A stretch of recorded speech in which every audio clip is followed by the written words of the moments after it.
Hello my friends and welcome to another Tuesday of tutorial.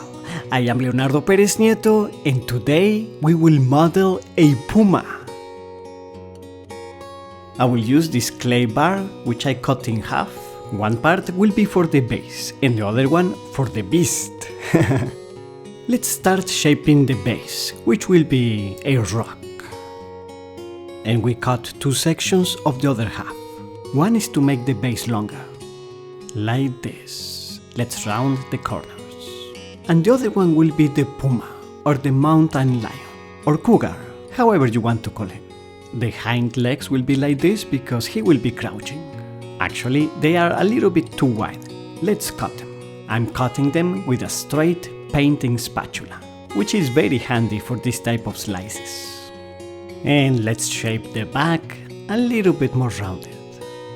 Let's redo the hind legs, which are pretty rounded on the upper part, and then down here we have the ankle and the foot. We can smooth it out a little bit with a color shaper. Here is the knee and the leg pulls back, like this.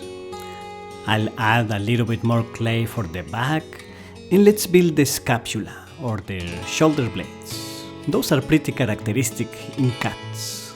The front legs will be like this, in a resting position in front.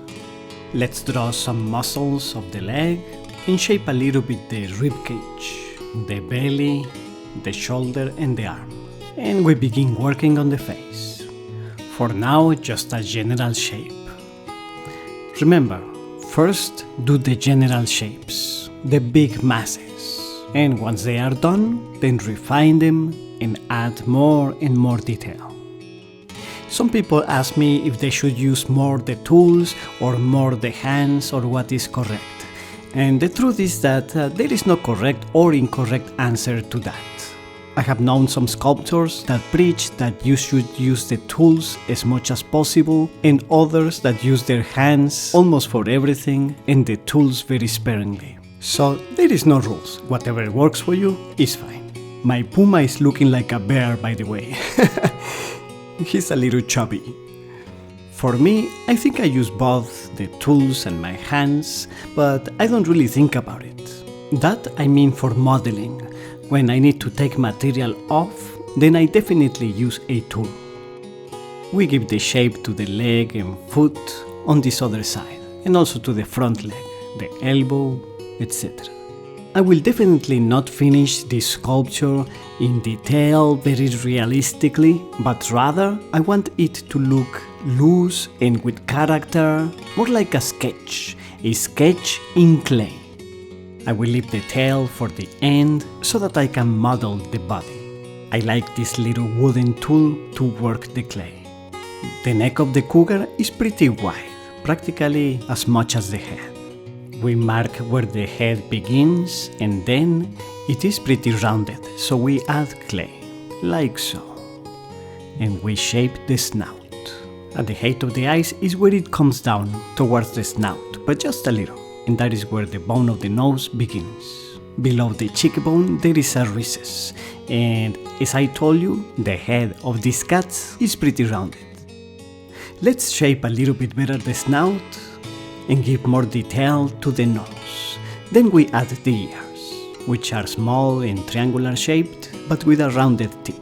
I lift our kitty with the painting spatula to measure the base. This will be the top of the base only. I want it to be slanted. It will be like the top of a big rock. We add more clay and put it together, something like this. Alright. We make some slices to get it to the right shape, and then with the wire side of the tool we make the rocky texture. That fits pretty okay, but I will modify a section here because I want the mountain lion to have one arm down to give it more movement. And the other paw will also come down in this fashion. Good, and let's add the tail. We shape some leg muscles and then give it a rough texture with the wood. And with the shaper we can smooth it out a little bit as needed, and also give more detail. Alright.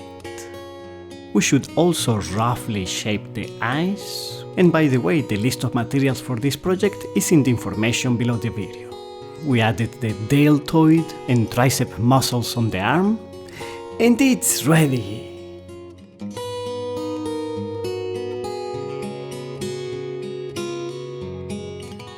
If you enjoyed it, please give it a like, let me know if you want me to make more sculpture tutorials, share it to your friends, and subscribe to Fine Art Tips. And I will see you on Tuesday.